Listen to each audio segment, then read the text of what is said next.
If you want to take control of your pickleball game, and in particular your position on the court, which will give you the highest chance for success in playing pickleball, you're going to want to learn this strategy. Let's get into it. All aboard! One of the most effective ways of winning those close games, and I'm talking about those 11-9, 11-8, 12-10 kind of games that can go either way, is to know how to use stacking when you're playing, is to put yourself in the best position possible, you and your partner in the best position possible, which will make you the stronger team or the strongest team you can be.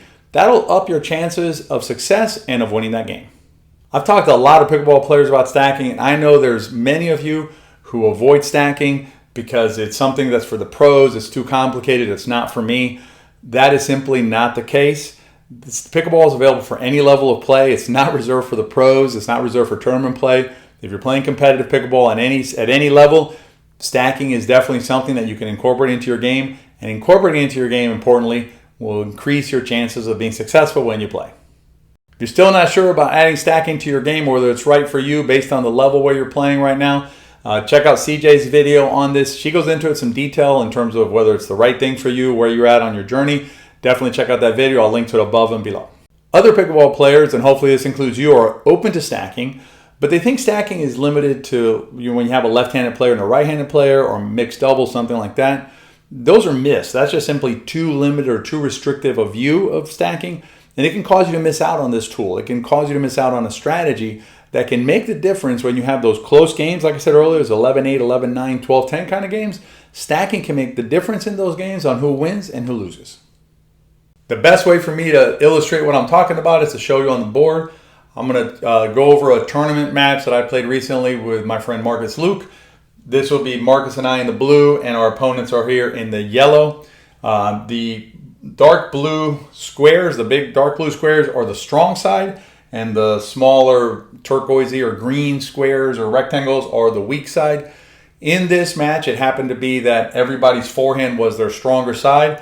One player could be argued, but let's go with forehands are strongest in all these players. But remember, that's not always the case, especially if you have like a racquetball player that's playing pickleball. A lot of times their backhand is stronger than their forehand. In this case, the large blue square represents the stronger side. So this is me up here on the return of serve. The left-handed, Marcus up here with the right hand. And down here it flips because of the board, but these both are right-handed players. And they both have their forehands are the strong hands, so basically right-handed players, and the blue boxes are going to be their strong sides. So this is a situation where we were playing lefty-righty, so you would say, well, obviously you're going to stack because you're a lefty and a righty, and that's fine. The question, though, is should this team, the yellow team, which are two right-handers, should this team have stacked as well? And hopefully I'll be able to demonstrate to you that the answer to that is yes. The team in yellow, or the yellow team, played the match based on score. So this player was here at 0. Then once the score became 1, this player, he would come over here, and then his partner would switch over like that. So obviously when you look at it at first glance, you say, well, looks the same, doesn't it? Because if I swap these two players, they're basically indistinguishable one from the other in terms of strong side, weak side. So it looks the same regardless of what formation I put them in. But what that does is it ignores the fact that there are differences. Often there are differences, and in this case there were definite differences between these two players in terms of the strength of their forehand. To illustrate this stronger forehand of this player, I'm going to put the star on it. So now you can see how this changes the look now.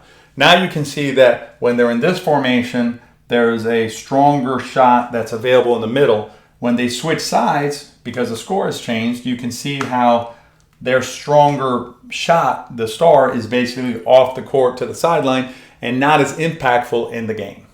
Let me show you specifically how that looked when we were returning serve to give you a real concrete example. So when we were returning serve, what would happen is obviously the ball gets served here, I'm returning.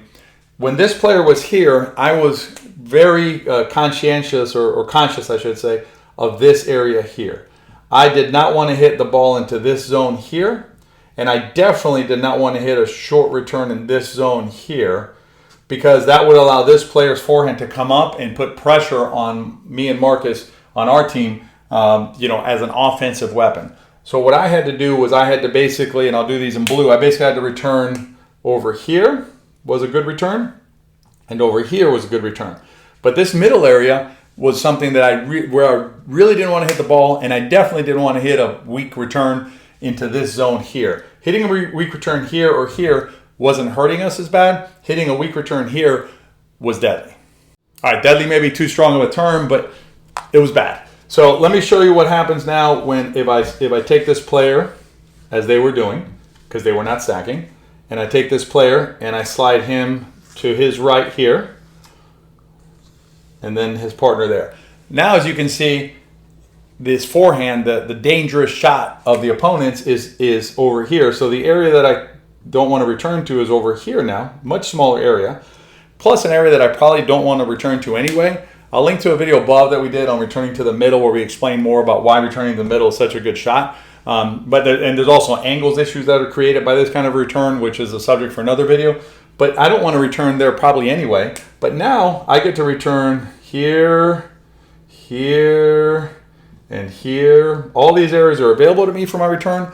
Much less pressure on the return of serve, and also much less that this team can do effectively to harm our team or to attack us if we hit a short return or a not great return in this zone here.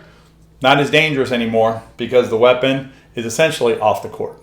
Another way to look at it is, in addition to our returns of serve being easier because we didn't have to worry about that shot coming back, that forehand coming back, is that from this team's vantage point, now they've reduced the effectiveness of a weapon. If you have a weapon that is a viable weapon, something you want to see used, you don't take it and put it on the edge of the court where it can have less impact. What you do is you take this weapon, this star, right, and you put it right there in the middle, right, staring us down and making this area this middle area a dangerous area for us to go into, also increasing the chances of you winning.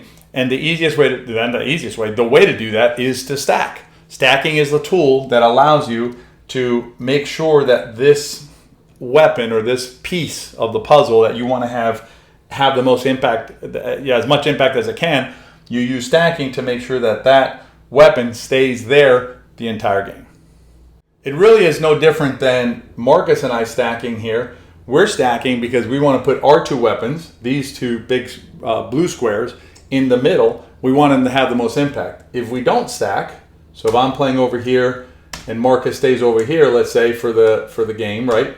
Then our weapons are on the outsides, which makes them not as impactful in the game, and our weak sides are in the middle. By stacking, right, which is the traditional lefty-righty stack that everybody pretty much understands that this is something you want, this is good. The same thing applies down here where you want to have this weapon be available to you by putting it in the middle of the court, having the most impact it can have on the game. To be clear, there are other reasons why you want to stack as two right-handed players that don't necessarily involve having this kind of a weapon that you want to make sure is in the middle all the time. That's a great reason to stack. But there's other reasons why you want to stack as well, including protecting certain shots that are hurting you, angles that you want to create, or situations that you want to create with your opponents. So there's a good reason. And there's other reasons why you want to stack as two right-handed players. We're going to cover those in depth during our Stacking Masterclass. If you want to learn more about stacking, download our free stacking guide. I'll link to it below. And if you're ready to really dive into stacking and understand it, join us for our masterclass, our Stacking Masterclass. I'll link to that below as well. In these two videos, we go over some other reasons why you'd want to stack even if you're two right-handed players. In this video, you can see how it helps to avoid or minimize middle attacks. And in this video down here, you can see how to use it to get out of a scoring dry spell and make sure you win that game. If you take only one thing away from this video, know that stacking is a powerful tool that is always available to you as long as you know how to use it. Stay well out there.